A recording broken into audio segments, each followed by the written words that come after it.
Assalamualaikum warahmatullahi wabarakatuh. Halo teman-teman Kabang Mafar yang ada di rumah. Kembali lagi di podcast Pendidikan Karakter dan Pengembangan Dakwah Kampus Islami yang bertemakan kiat-kiat aman menyongsong bulan Ramadan.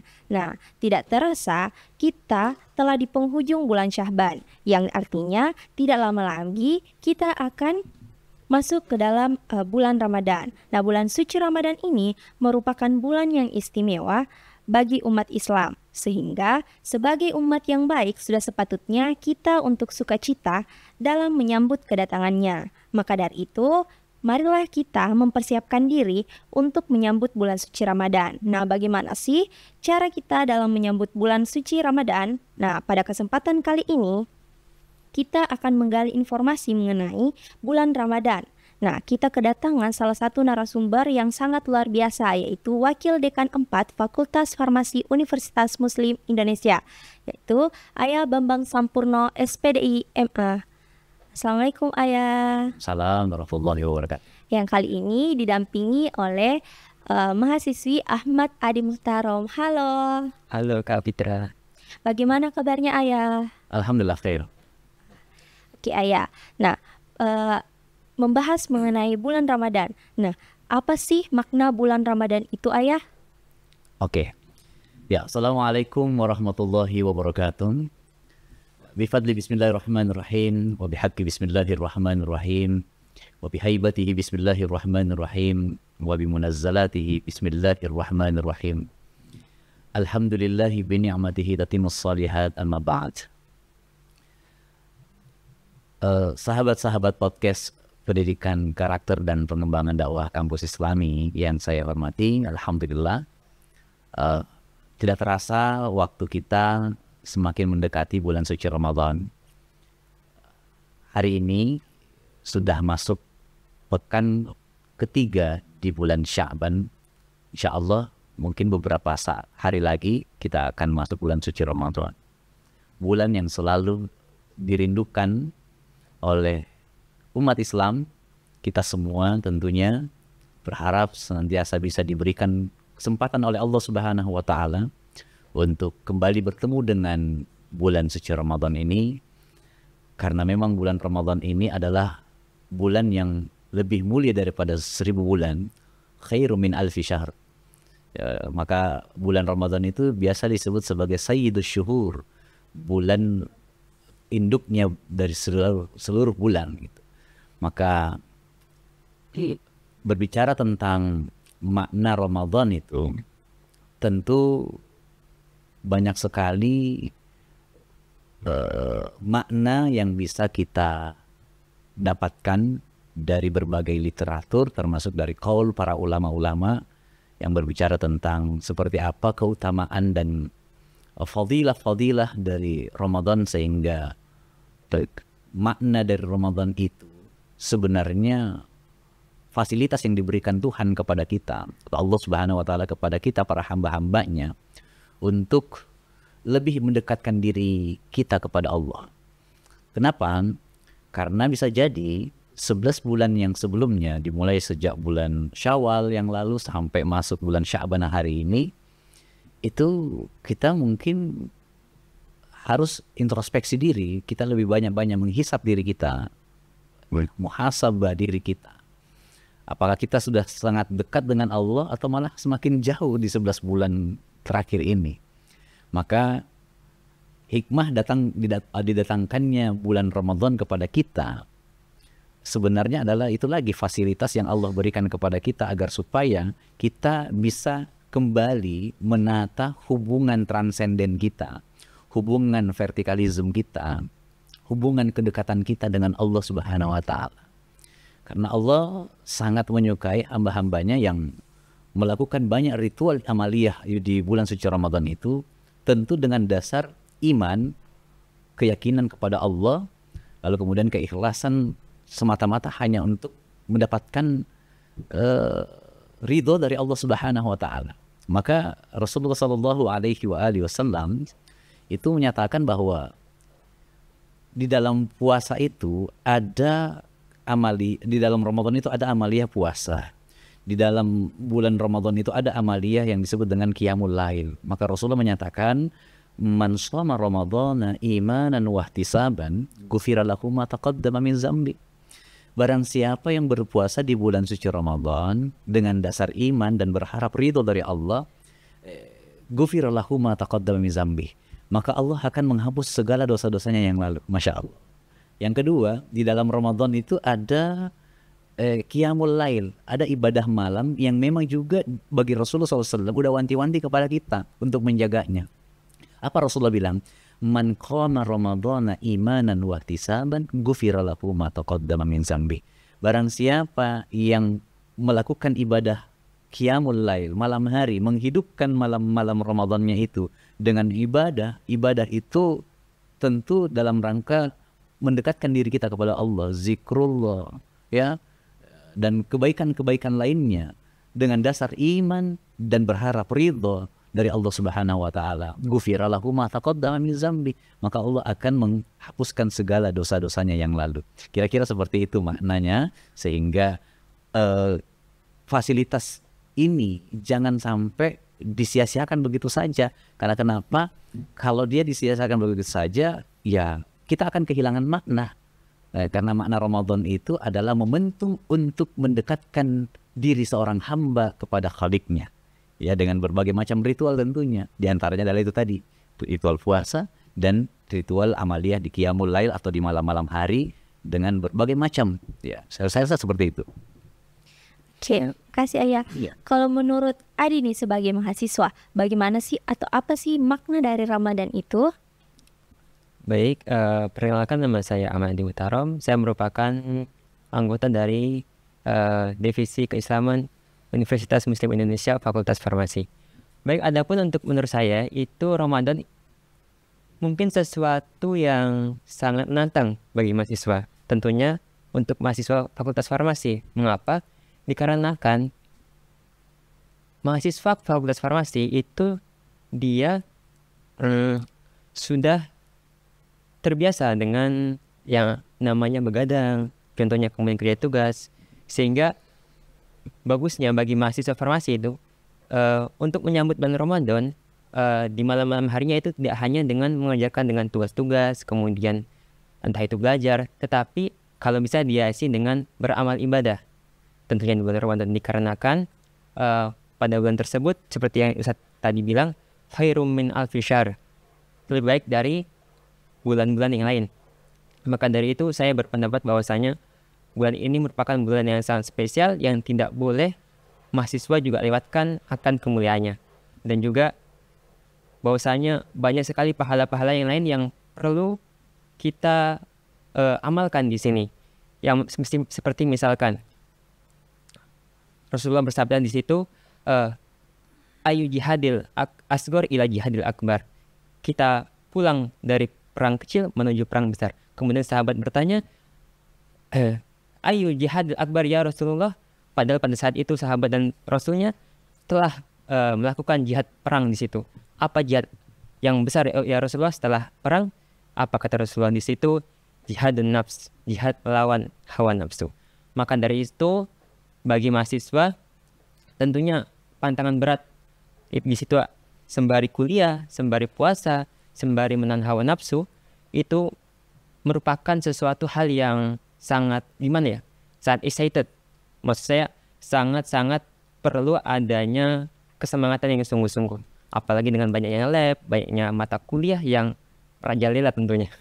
Oke, jadi untuk mahasiswa nih, menurut Kakak Adi bahwa kita harus selaraskan antara ibadah dengan tugas-tugas seperti sekarang ini. Nah, bercerita mengenai makna Ramadan yang disebutkan oleh ayat tadi, dikatakan bahwa ada 2 poin, yaitu puasa dan malam-malam atau malam Lailatul Qadar.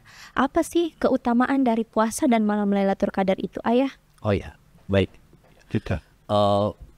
Puasa ini adalah salah satu ibadah yang boleh dikatakan sifatnya khas ya.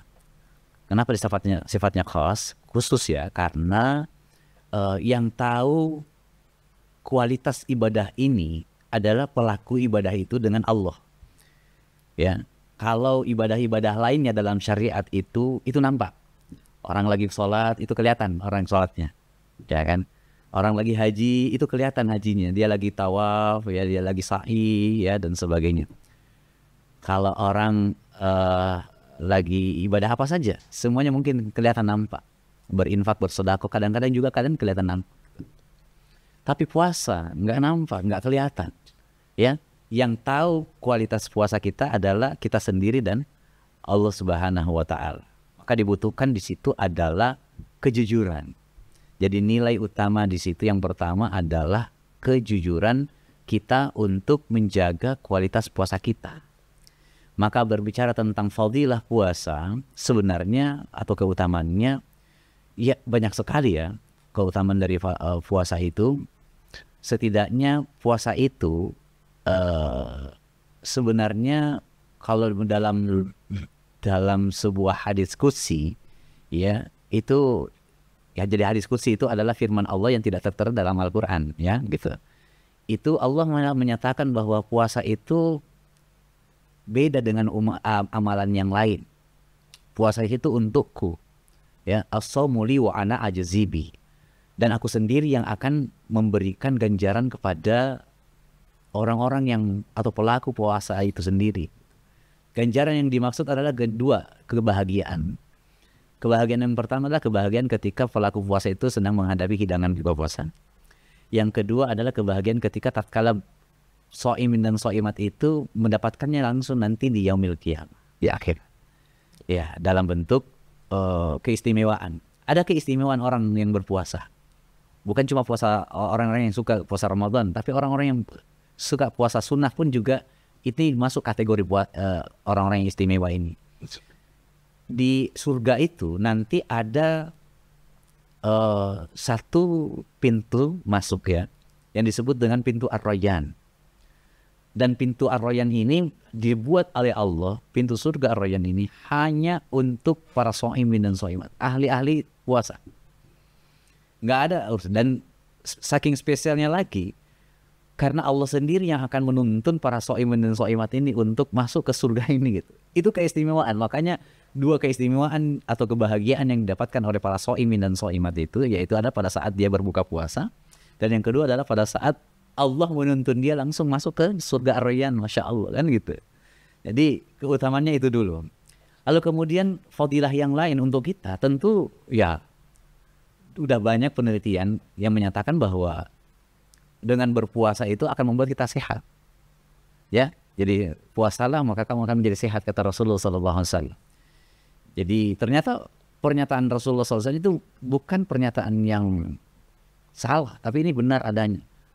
Berbagai macam riset telah dilakukan oleh para saintis, ya, di dunia kedokteran dan di dunia medis, itu menyatakan bahwa ternyata efek puasa bagi kondisi tubuh itu luar biasa. Bahkan kalau kita ketahui, ya, kalau orang lagi mau operasi besoknya gitu kan sehari sebelumnya, beberapa jam sebelumnya itu disuruh untuk puasa gitu. Maksudnya apa? Supaya menetralkan kondisi tubuh dan sebagainya. Apalagi memang puasanya dijalankan secara rutin, maka insya Allah itu pasti akan berdampak. Yang lainnya tentu banyak sekali, ya. Puasa itu bisa memberikan ada lagu, ya, lagu dari mungkin kita ingat lagu beberapa puluh tahun yang lalu dipopulerkan oleh Bimbo, ya kan. Jadi puasa itu akan membuat kita menjadi rendah hati, ya. Jadi puasa itu akan membuat kita menjadi rendah hati. Jadi lapar mengajarmu rendah hati selalu, kan gitu.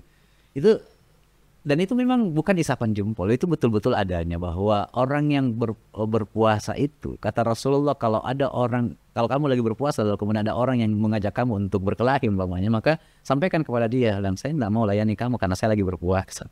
Di situ kita ada sebenarnya pelajaran yang berharga dari peristiwa puasa, bahwa kita dituntut untuk bagaimana menahan diri, dan menahan diri adalah bagian daripada rukun puasa itu sendiri. Kan rukunnya itu kan cuma dua, niat dan menahan diri. Jadi esensi atau fadilah dan keutamaan dari puasa itu, termasuk puasa Ramadan, itu adalah bagaimana kita melatih kesabaran atau menahan diri kita untuk tidak keluar dari jalur yang sebenarnya, keluar dari nilai-nilai syariat, ya, kita tetap berada pada on the track syariat yang telah ditentukan oleh Rasulullah SAW. Ya, tentu berbuat baik, ya, dan sebagainya. Saya rasa itu kalau bicara tentang fadilah puasa, ya. Oke, Ayah. Kalau Adi nih, bagi apa sih itu tantangan Adi sebagai mahasiswa pada saat berpuasa? Kalau menurut saya tantangan puasa untuk mahasiswa itu sebenarnya banyak ya. Cuman saya juga sedikit kurang memahami kalau teman-teman bagaimana. Kalau menurut saya di situ tantangan puasa bagi mahasiswa itu yang pertama itu kalau puasa kalau untuk mahasiswa pastinya jauh dari orang tua tentunya. Nah dari situ bisa kita lihat bahwasanya kalau jauh dari orang tua otomatis mereka akan merasa gimana ya puasa tersebut tidak terlalu bermakna gitu. Makanya sebagai mahasiswa kalau mendapati bulan Ramadan atau puasa itu mereka kadang-kadang sedih, lemah, letih, apalagi kalau pulang lab kemudian tidak ada kegiatan, itu makanya kayak serasa hampa.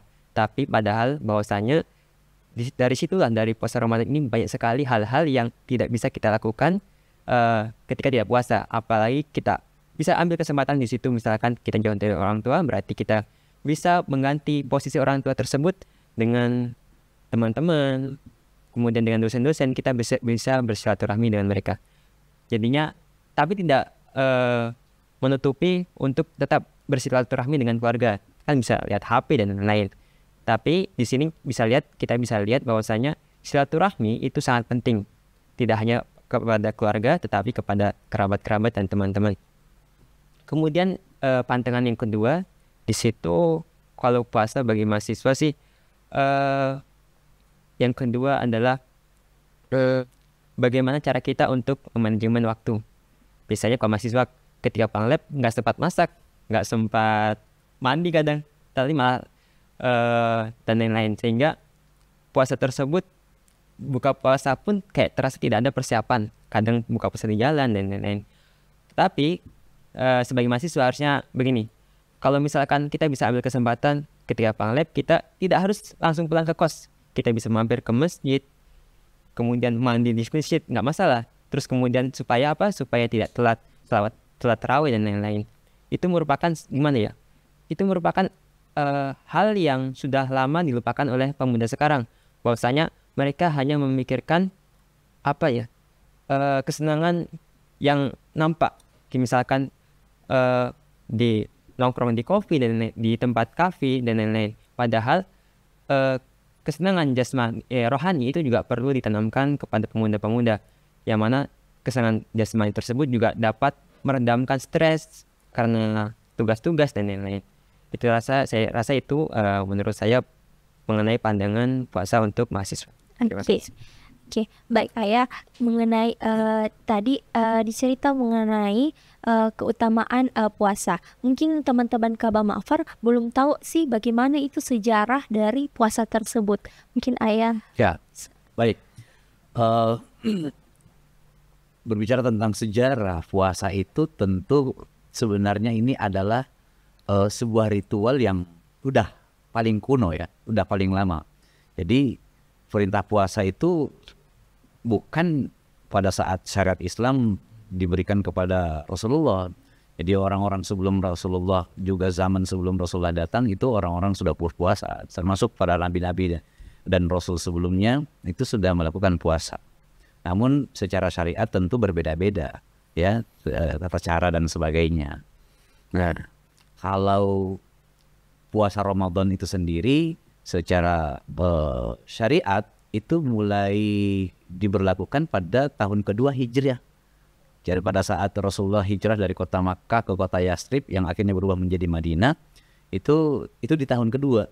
Di tahun kedua, tepatnya di bulan Sya'ban itu. Di bulan Sya'ban, di bulan ini kita itu turun perintah untuk berpuasa. Pada Quran surah Al-Baqarah ayat 183 itu yang fenomenal ya. Ya ayyuhallazina amanu kutiba alaikumusiyam kama kutiba 'alal ladzina min qablikum la'allakum tattaqun. Wahai orang-orang yang beriman, diwajibkan untuk kalian berpuasa sebagaimana diwajibkan atas orang-orang sebelum kamu, kama kutiba 'alal ladzina min qablikum. Jadi ini yang kalimat ini yang bisa kita garis bawahi kalau kita mau menelisik sisi historinya puasa itu sendiri, bahwa ternyata syariat puasa itu udah diberlakukan kepada orang-orang sebelum Islam datang dibawa oleh Rasulullah Sallallahu Alaihi Wasallam. Dan ternyata memang dalam faktanya ketika Rasulullah Sallallahu Alaihi Wasallam itu hijrah ke kota Madinah atau kota Yasrib sebelumnya ya, itu beliau awal mula beliau hadir di situ, beliau berkeliling. Pekerja beliau itu kan sering berkeliling ya, menyapa warga gitu, menyapa masyarakat.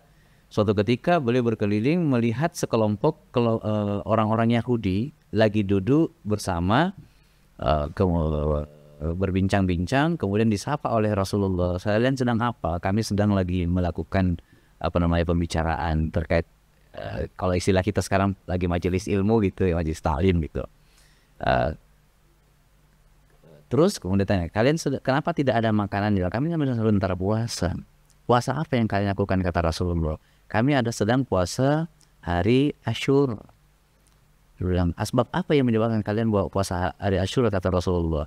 "Kami puasa Asyura," jawab mereka, "sebagai bentuk kesyukuran kami karena di masa itu Allah Subhanahu wa taala menolong nabi kami, Nabi Musa ya, kaumnya yang dikejar-kejar oleh Firaun atau Ramses II kan gitu dalam sejarah. Maka kami berpuasa. Kami berpuasa sebagai wujud syukur." Lalu kemudian Rasulullah menyatakan bahwa ketahuilah bahwa kamilah yang paling pantas untuk berpuasa.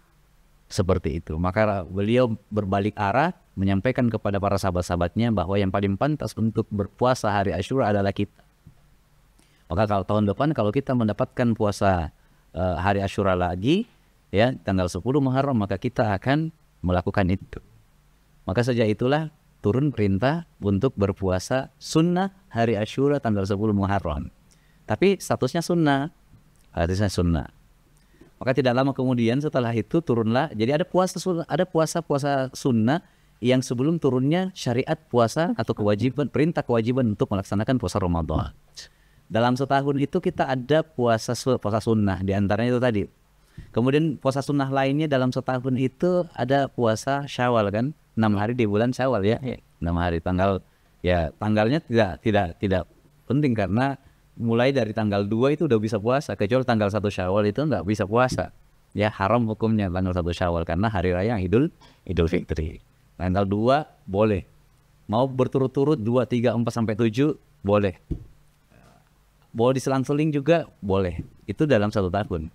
Kemudian dalam 1 tahun juga ada puasa sunnah lainnya tuh. Puasa di awal bulan Zulhijjah, bulan haji namanya, itu disunnahkan untuk puasa di situ. Ya, puasa mulai tanggal 1 Zulhijjah sampai tanggal 9 Zulhijjah. Hari Arafah ya, puasa hari Arafah. Biasanya orang cuma puasa di hari Arafah saja ya, di tanggal 9 Zulhijjah. Padahal sebenarnya sunnahnya Rasulullah itu puasa dari sejak tanggal 1 Zulhijjah sampai tanggal 9 Zulhijjah. Kenapa? Karena Zulhijjah itu bagian daripada Syahrullah, bulannya Allah, bulan yang dimuliakan oleh Allah. Itu ada pada Quran surah At-Taubah ayat 36. Ya, lalu kemudian puasa lainnya dalam sebulan kita disunnahkan juga puasa Ayyamul Bid, tanggal 13, 14, 15. Itu puasa hari putih gitu, namanya gitu. Kalau di Jawa itu terkenal dengan istilah puasa mutih, tanggal 13, 14, pertengahan di bulan Hijriyah, di kalender Hijriyah ya. Nah itu. Kemudian dalam sebulan kita dikesunahkan juga puasa sunnah. Puasa sunnah banyak sekali, puasa Senin Kemis itu kan gitu. Nah, jadi intinya adalah bahwa puasa itu adalah salah satu syariat yang udah paling kuno yang dilakukan oleh sepanjang peradaban manusia sebelum Islam hadir. Maka pada bulan Sya'ban 1400 yang lalu, tahun kedua hijrah Rasulullah SAW ke kota Yasrib atau Madinah, turunlah perintah untuk berpuasa wajib pada Quran surah Al-Baqarah 183 tadi. Maka pada saat itulah puasa-puasa yang tadinya sifatnya wajib seperti puasa Arafah itu menjadi sunnah karena sudah digantikan oleh status fardu dari puasa Ramadan. Maka seperti itu sejarah puasa sampai hari ini kita melaksanakan puasa sebagaimana tuntunan yang dicontohkan oleh Rasulullah SAW, mulai dari terbenamnya terbitnya fajar, ya, lalu kemudian sampai terbenamnya matahari. Kalau kita di Indonesia ya kurang lebih sekitar 14 jam ya. Iya. Coba bayangkan kalau saudara-saudara kita yang ada di Eropa Timur itu yang waktu siangnya itu sangat panjang, waktu malamnya sangat pendek. Ya seperti mungkin di kampungnya Adi, mungkin di Denmark, Swedia gitu ya.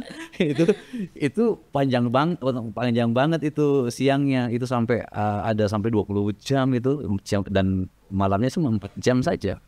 Jadi betapa, tapi yang namanya syariat sebagaimana ketentuan puasa ya seperti itu dia harus jalani. Nah, beda kalau mamanya suatu saat mamanya Adi atau Kak Fitra ya. Itu punya rezeki sekolah lanjut S2 di sana, ketemu waktu-waktu seperti itu, statusnya Adi dan Fitra itu dilihat apakah mau jadi mukimin atau musafir. Kalau mau jadi mukimin berarti harus puasa gitu. Tapi kalau statusnya masih musafir, ya nggak pernah niat untuk menjadi tinggal netap di situ, maka statusnya musafir. Berarti bisa untuk tidak berpuasa pada saat itu. Nanti pulang ke tanah air untuk qadha puasanya. Gitu. Nah, insya Allah seperti itu ya sejarahnya. Jadi teman-teman Kak Mafar harus ingat seperti yang dikatakan ayat tadi bahwa puasa ini adalah syariat yang paling kuno, sudah ada sebelum Islam itu ada. Jadi berbicara soal puasa ini Ayah, apa sih hukum-hukum atau apa-apa saja yang boleh dan tidak dilakukan pada saat kita berpuasa Ayah? Ya, ini bagus ya pertanyaannya karena ini berkaitan tentang, kalau dalam bahasa itu namanya masy'uriyat ya. Masy'uriyat itu adalah persoalan-persoalan yang sifatnya legal formal dalam puasa ya, puasa Ramadan. Masy'uriyat puasa. Kita ketahui dulu bersama bahwa rukun puasa itu sebenarnya cuma 2. Saya sudah singgung tadi, ya pertama adalah niat, yang kedua adalah menahan diri. Jadi niat ini juga harus tahu ya, meskipun kita pahami bahwa niat itu adalah pekerjaannya hati ya, tapi bukan berarti bahwa kita menyepelekan bahwa nanti seben kan biasa kan kebiasaan kita gitu tuh, menunda-nunda untuk berniat ya untuk melakukan sesuatu, apalagi menunda-nunda berniat untuk melakukan kebaikan seperti amalia puasa, itu kan rugi gitu. Nah, perlu kita ketahui bahwa puasa itu kan ada 2 macam, ada puasa fardu, ada puasa sunnah. Ya, kalau puasa sunnah ya, kita ambil riwayatnya Rasulullah. Dalam berniat itu tidak harus di malam hari. Suatu ketika Rasulullah datang di pagi hari mengunjungi Sayyidatuna Aisyah radhiyallahu anha, istrinya. Itu menyapa istrinya, ya Humairah, adakah makanan pagi hari ini? Ya kan? Sama dengan Adi kalau di rumahnya adakah? Bahasanya gitu. Kalau Rasulullah menyapa Sayyidatuna Aisyah istrinya, ya Humairah, wahai yang kemerah-merahan pipinya. Wahai panggilan sayang, adakah makanan pagi ini? Maka Sayyidatuna Aisyah mengatakan, ya Rasulullah, afwan, mohon maaf, pagi ini kita tidak punya makanan. Oh, kalau begitu aku berpuasa. Pagi itu Rasulullah meniatkan dirinya untuk berpuasa, tapi status puasa puasa sunnah.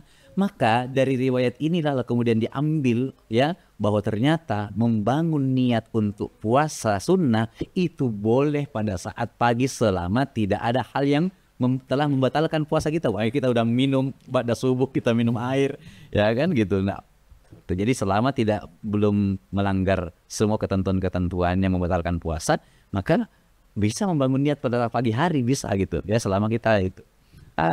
Lain lagi dengan niatnya puasa fardu seperti Ramadan. Jadi puasa fardu itu kan ada beberapa ya. Pertama puasa Ramadan, yang kedua puasa qadha, yang ketiga adalah puasa kafarat, yang keempat adalah puasa nazar, kan gitu. Nah, puasa fardu Ramadan ya disunnahkan kalau bisa ya, bahkan sebagian ulama menyatakan kalau perlu diwajibkan untuk membangun niat memang pada malam hari. Maka di masjid-masjid kita yang kita ketahui di Indonesia yang karena mayoritas mazhab Syafi'i, ya, yang berhaluan Islamnya, corak keberagamaannya Ahlus Sunnah wal Jamaah, itu kalau momen Qiyamul Lailnya itu kan ada dua macam tuh, ada tarawih dan witir kan gitu dua. Jadi biasanya imam-imam atau mubalaghah ya yang memandu sholawatan dan doa di sholat tarawih itu sebelum memandu naik sholat witir itu mengingatkan kepada jamaah tuh ya, jamaah sekalian mari kita membangun niat untuk berpuasa hari kedua besok. Jadi niat nih di situ mengingatkan tuh, dan memang idealnya begitu seorang imam ya di masjid-masjid itu harus, atau takmir masjid siapa saja ya sebagai selaku takmir masjid itu harus mengingatkan kepada jamaah agar supaya ya namanya manusia kan, al-insanu mahallul khata' wa nisyan. Jadi manusia itu tempatnya salah dan lupa kan. Jadi seringkali bisa jadi suatu saat dalam satu rentang waktu 1 bulan ada satu malam ya atau beberapa malam kita tuh lupa untuk membangun niat di malam hari itu. Maka tugasnya imam itu atau takmir masjid itu untuk mengingatkan. Maka masjid-masjid kita itu di Indonesia, khususnya kita di Kota Makassar ini, itu termasuk masjid kita di UMI ya, di sini Masjid Umar bin Khattab, itu alhamdulillah selalu mengingatkan kepada jamaahnya agar supaya mari membangun niat puasa hari kedua atau ketiga besok itu. Niatnya apa? Nawaitu shauman ghadin an ada'i fardhi syahri ramadhana hadhihi sanata lillahi ta'ala. Aku sengaja berniat ya untuk puasa Ramadan, ya kan? Puasa wajib ya, bulan suci Ramadan karena Allah Ta'ala. Itu. Jadi ini membangun niat penting. Kenapa? Karena jumhur ulama, mayoritas ulama itu tidak itu menyatakan bahwa seseorang yang lupa membangun niat di malam hari loh kemudian tiba-tiba ujuk-ujuk bangunnya nanti kesiangan pada saat imsak, itu kalau dia berpuasa puasanya nggak sah. Karena rukun dari puasa itu adalah niat. Maka harus membangun niat. Beda dengan status puasa sunnah tadi tuh. Kalau puasa wajib atau puasa fardu seperti puasa Ramadan, itu wajib atau sunnah muakkadah ya bagi sebagian ulama-ulama itu untuk membangun niat di malam hari. Takutnya jangan sampai itu kesiangan. Nah, bagaimana status orang, bagaimana untuk mengantisipasi, karena kan kita ini puasa Ramadannya kan bukan sehari, selama 1 bulan. Bisa jadi ketakutan-ketakutan tadi bahwa jangan sampai ada 1 malam 2 malam ya kita namanya manusia biasa lupa kan, apalagi anak farmasi yang mobilitasnya begitu tinggi kan, yang mengerjakan tugas-tugasnya kan, ya wow itu luar biasa. Kadang-kadang sibuk ya, lupa membangun niat. Nah untuk mengantisipasi itu ada juga solusi dari beberapa ulama-ulama kita menyatakan gini. Untuk mengantisipasi supaya kita tidak kehilangan momentum itu dan puasa kita tetap sah, maka sebagian ulama itu di Indonesia itu menyatakan berniatlah untuk di malam pertama untuk berpuasa sepanjang 1 bulan. Tapi itu versi mazhab Imam Malik. Kalau kita di Indonesia ini kan meskipun mayoritas adalah mazhab Imam Syafi'i tadi kan, tapi nggak apa-apa kita taklid malam pertama itu untuk Imam Malik, pakai versi Imam Malik bahwa berniat itu cuma 1 malam dirapel selama 1 bulan gitu. Bagaimana lafaznya? Nawaitu shauma ghadin an jami'i fardu syahr Ramadan taqlidan Imam Malik lillahi ta'ala, fardu lillahi ta'ala. Jadi gitu. Jadi aku sengaja berniat puasa Ramadan 1 bulan lamanya ya, taklid atau mengikuti Imam Malik, fardu wajib karena Allah Ta'ala. Gitu niatnya ya. Kemudian kalau kita udah niat seperti itu di malam pertama ya, malam kedua kita lupa niat, udah nggak ada masalah. Karena kan kita udah malam pertama kita udah rapel 1 bulan tuh. Tapi kalau kita malam kedua kita sempat ngingat lagi bahwa puasa besok lagi deh, iya. Aduh, berarti kita harus memperbaharui niat kita lagi tuh. Tetap istiqomah memakai jalur Imam Syafi'i. Apa? Membangun niat di malam hari. Niat lagi tuh. Nawaitu shauma ghadin an ada'i fardhi syahri Ramadan hadhihi sanati lillahi ta'ala. Jadi itu solusi-solusi yang diberikan ulama-ulama kita dan itu boleh dilakukan. Boleh dilakukan untuk mengantisipasi. Kenapa? Karena lagi-lagi manusia ini adalah tempatnya salah dan lupa. Kira-kira seperti itu ya. Belum bicara yang hal-hal yang membatalkan ini ya. Ini baru rukun, itu memang udah panjang banget ya. Ya. Kemudian yang kedua tadi, rukun yang kedua adalah menahan diri. Persoalan menahan diri ini tentu beberapa waktu yang lalu kalau nggak salah tuh di pengajian BEM itu kan saya udah bahas itu ya, bahwa menahan diri itu tergantung dari status soiminnya, soimatnya apa. Karena status soimat itu kan kalau menurut versi Imam Abu Hamid Muhammad Al-Ghazali Hujjatul Islam itu dibagi menjadi 3 tingkatan. Soimin yang pertama di saumul am, adalah puasa orang-orang yang umum. Ya, level orang umum itu bagaimana? Cuma sekedar menahan lapar, haus, seksual intercourse, cuma seperti itu saja, ya kan?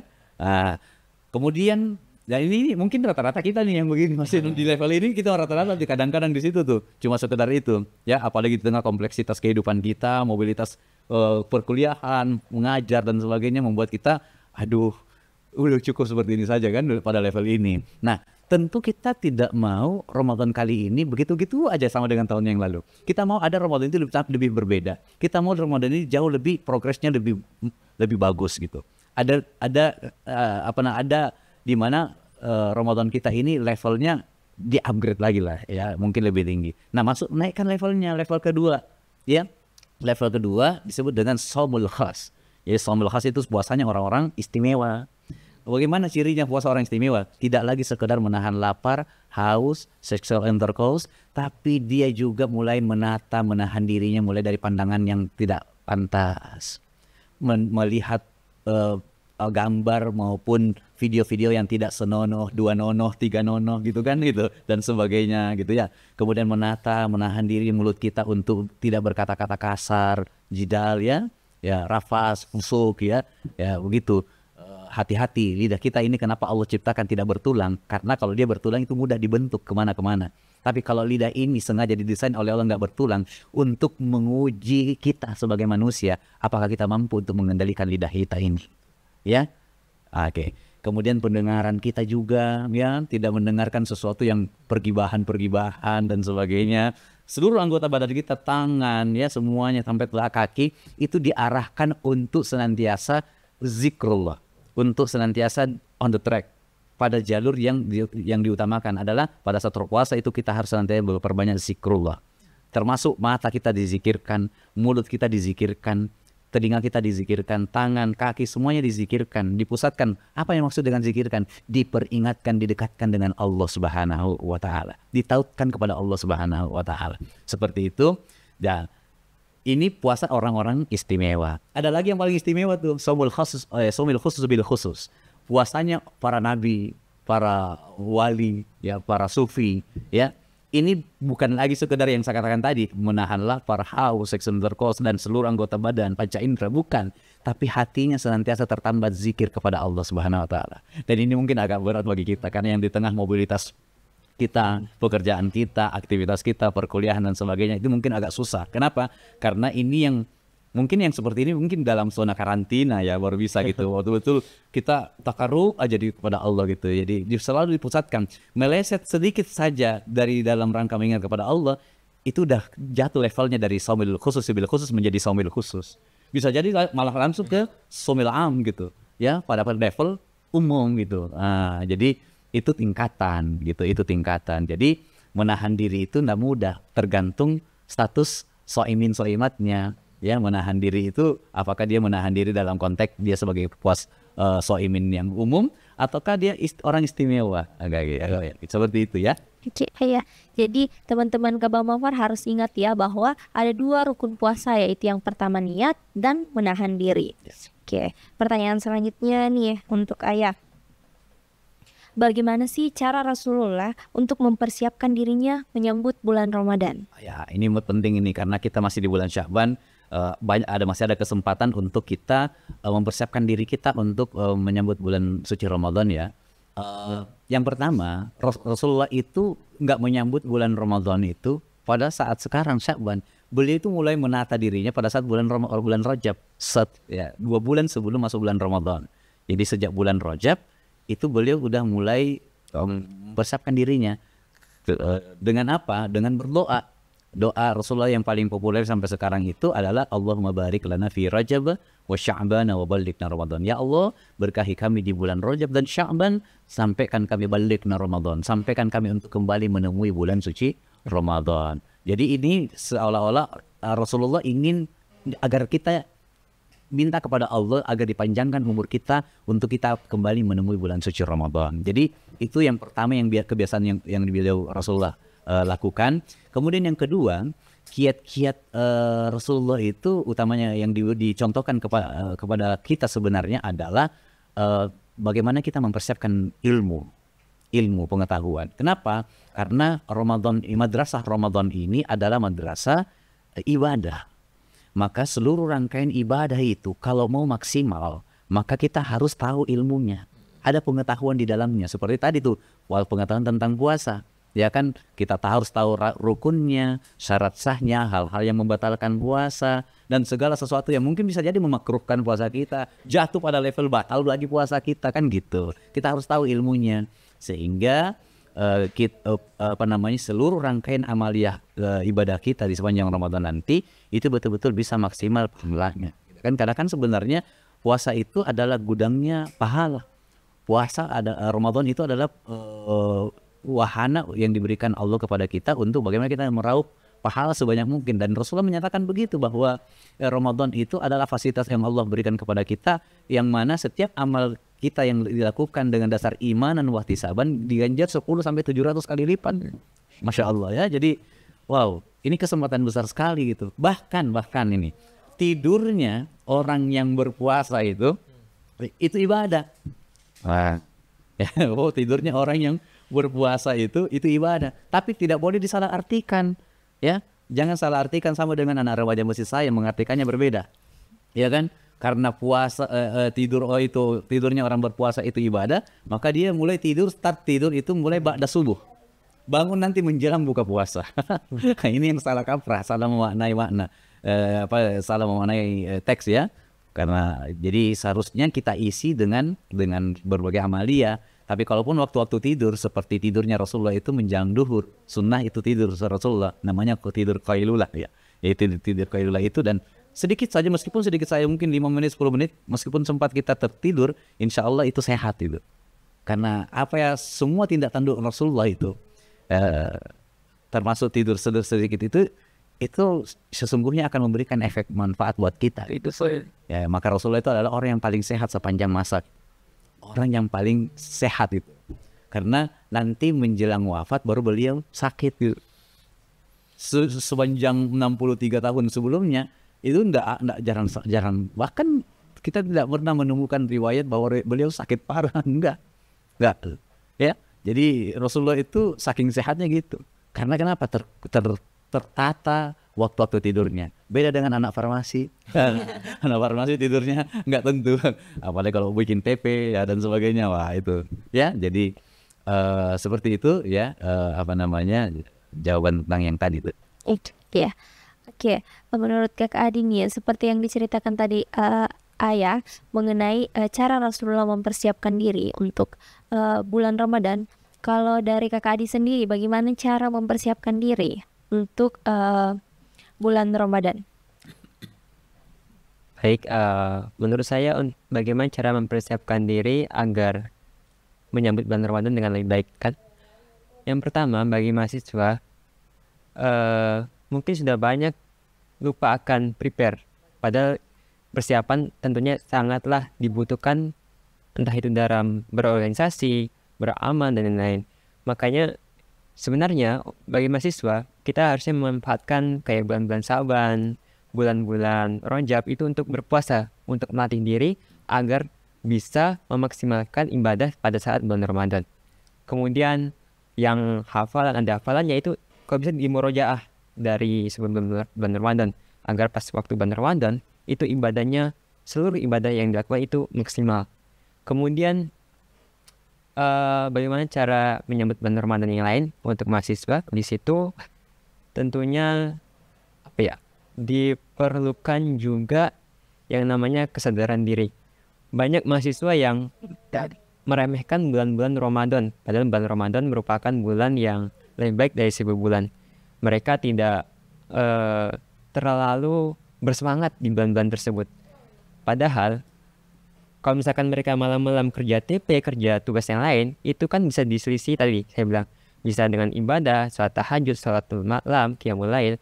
Masa mungkin dari teman-teman juga kurang yang namanya edukasi atau sering-sering ikut kajian ilmu Islam begitu. Makanya mereka tahu bahwasanya pada waktu malam ketika kita beribadah pada bulan Ramadan itu bagaikan bermalam di taman-taman surga. Baik, kemudian persiapan yang lainnya di situ, bulan Ramadan ini kan merupakan bulan yang ditunggu-tunggu oleh seluruh umat Islam. Makanya dari itu saya berharap bahwasanya teman-teman ini ketika bulan Ramadan ini banyak melakukan kegiatan-kegiatan positif tentunya. Saya juga sebenarnya ingin bertanya kepada Ustadz Bambang. Ustadz Bambang, bagaimana, kan saya sebagai laki-laki nih, itu tentunya sangatlah minoritas di masih.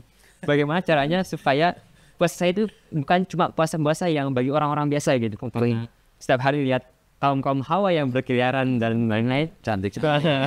Itu banget cobaan yang kuat bagi laki-laki, apalagi begitu Ustaz. Orang terkenal dengan perempuan yang cantik-cantik dan rupawan. Bagaimana Ustaz, pendapat Ustaz, bagaimana cara saya supaya puasa saya ini meningkat ke tingkat yang selanjutnya begitu Ustaz? Iya. Jadi memang Rasulullah itu dalam sebuah hadis disebutkan bahwa disuruh kita untuk bagaimana berpuasa, ya, karena dengan berpuasa itu adalah salah satu cara untuk bagaimana bisa menahan pandangan. Dan manusia itu adalah makhluk sosial yang tidak bisa luput dari interaksi antar satu sama lain, ya. Kalau kita membatasi diri hanya untuk laki-laki saja kita berinteraksi, itu namanya bukan khairun nas anfa'uhum linnas, kan gitu. Susah untuk memberikan efek manfaat kepada siapa saja, ya kan. Dan Islam tidak sepakat dengan eksklusivitas seperti itu, karena Islam itu ajarannya inklusif, ya. Islam terbuka, sehingga keterbukaan itu lalu kemudian mengharuskan kita untuk bisa berinteraksi dengan sesama siapa saja. Namun dalam konteks ketika kita di dalam bulan suci Ramadan ini, bagaimana caranya agar pandangan kita ini tidak sampai masuk pada level maksiat, ya kan? Jadi memandang sesuatu itu agar supaya tidak masuk pada level disebut maksiat, yang pandanglah dia sebagai ciptaan Allah yang sempurna, karena memang laqad khalaqnal insana fi ahsani taqwim. Jadi manusia itu memang diciptakan memang sedemikian rupa untuk menjadi makhluk yang sempurna. Ya, bukan cuma kalangan perempuan saja, laki-laki pun juga banyak yang sempurna dalam konteks tertentu, ya gitu. Jadi untuk mensiasati itu saya rasa timbulkan dulu kesadaran itu, bahwa kita melihat seseorang itu karena dasar ciptaan Allah yang kita harus hargai.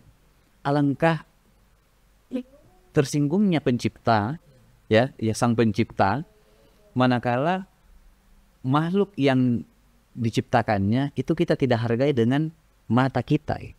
Namun mata ini harus cuma sekedar memandang, tidak harus sampai ke hati, ya, karena bermasalah nanti ketika itu akan dimasukkan ke hati.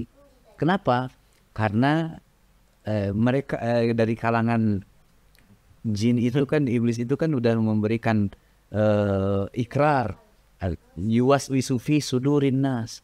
Dia akan memberikan perasaan was-was itu, ya, menggoda kita agar supaya kita bukan pada level biasa-biasa saja ketika memandang lawan jenis, tapi bisa jadi kita mau naikkan grafiknya itu menjadi, ya, bagaimana ya kalau dia jadi istri saya, bagaimana ya kalau dia dekat dengan saya dan sebagainya. Akhirnya kita berfantasi. Itu karena kita kecolongan oleh yuwaswisu fi sudurin nas tadi tuh.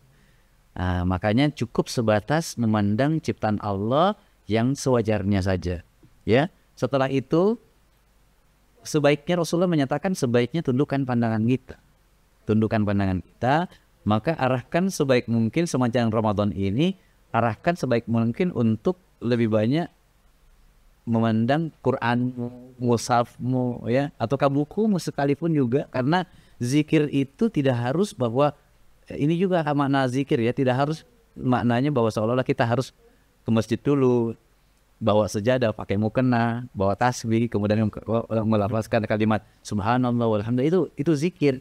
Iya memang secara harfiahnya seperti itu.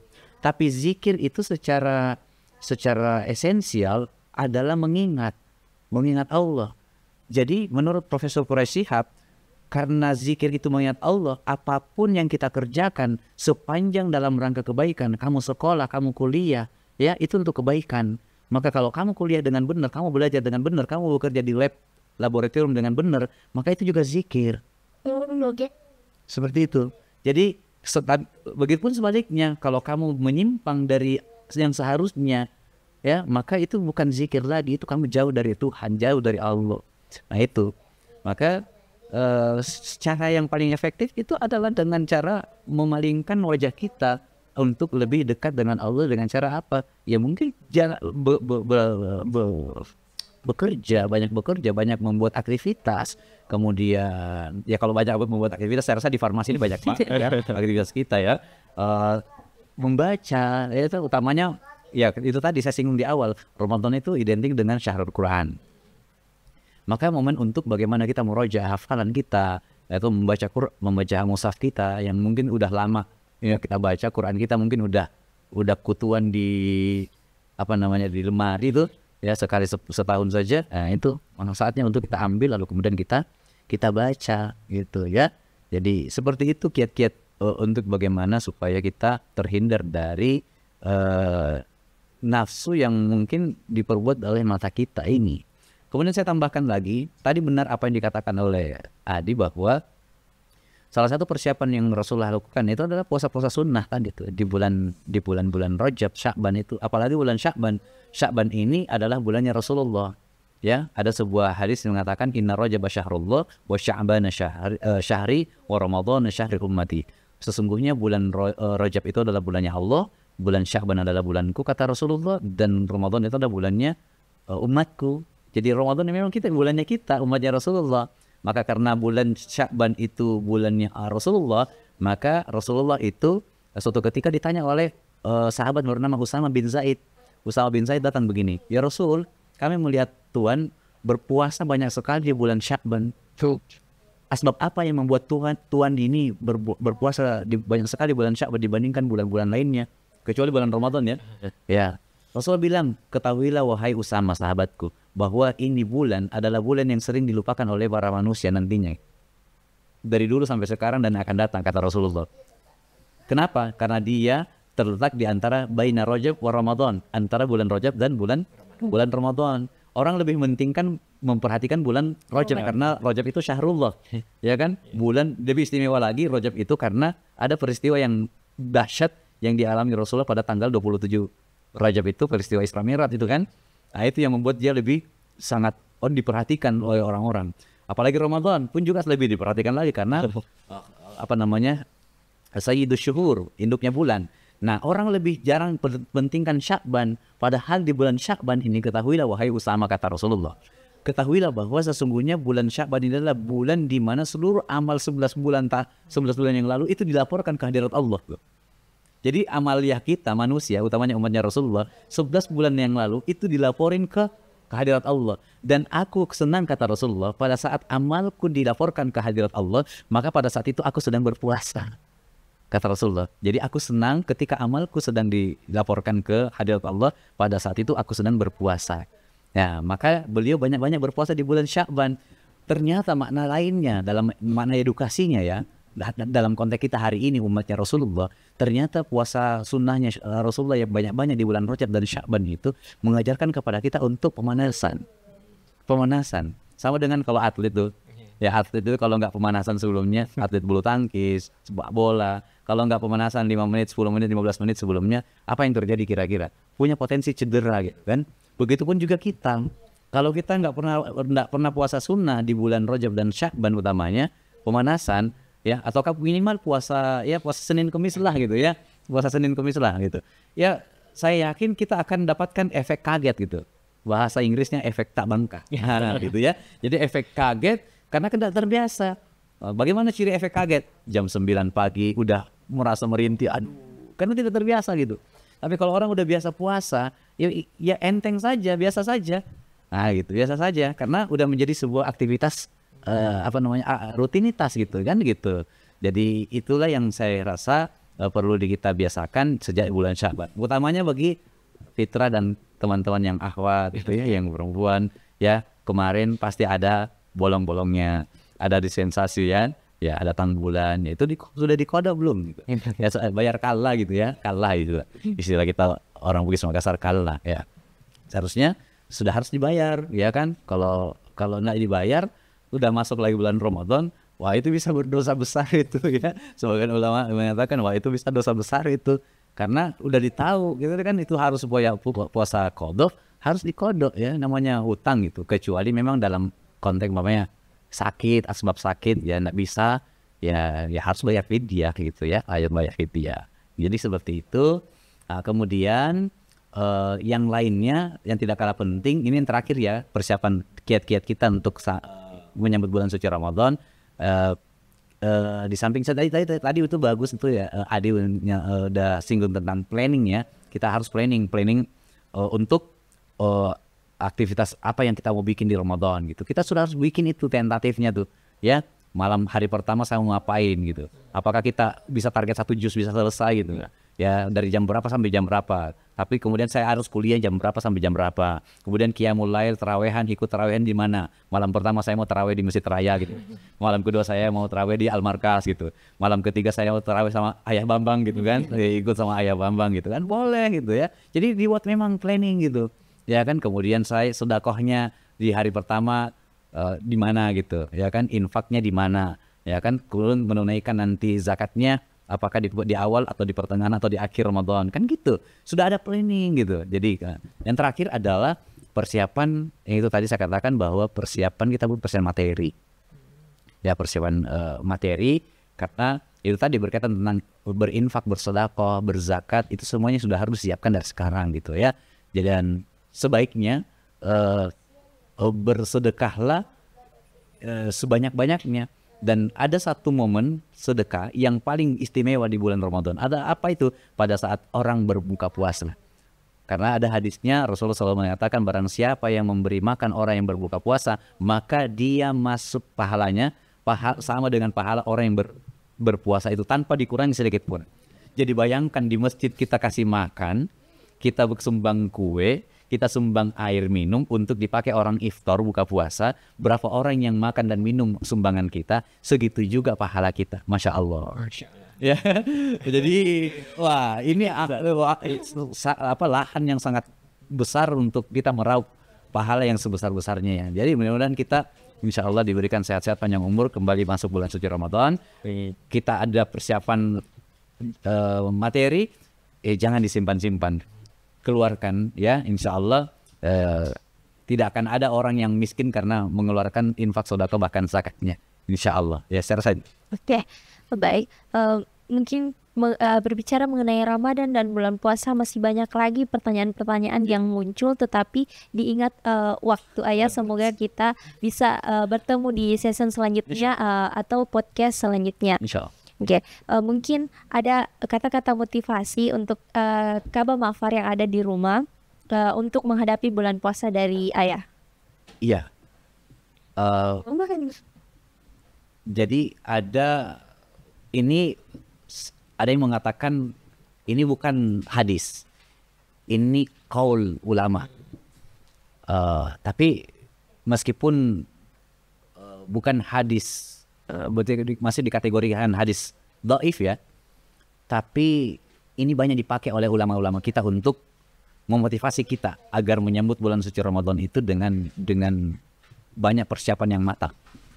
Jadi kalimatnya berbunyi begini: Man fariha bidukhuli Ramadan harramallahu jasadahu 'alan niran. Barang siapa yang bergembira dengan datangnya bulan suci Ramadan, harramallahu jasadahu 'alan niran, maka Allah akan haramkan jasadnya disentuh oleh api neraka. Masya Allah.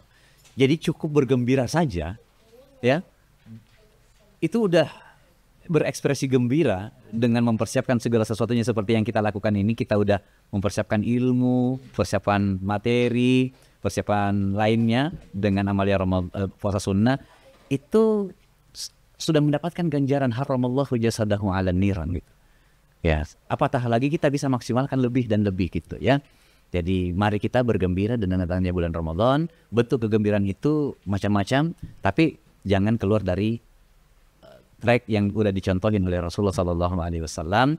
Ya, tentu banyak hal yang bisa kita memang gali dalam konteks puasa atau bulan suci Ramadan. Insya Allah mudah-mudahan kalimat tadi itu, qaul ulama tadi itu bisa menjadi motivasi buat kita semua. Insya Allah. Syukran.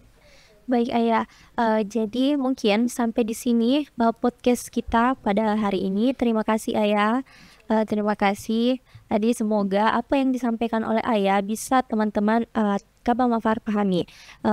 Kalau ada pertanyaan mungkin bisa ditanyakan di kolom komentar. Semoga kita bisa bertemu di podcast selanjutnya. Assalamualaikum warahmatullahi wabarakatuh. Waalaikumsalam warahmatullahi wabarakatuh.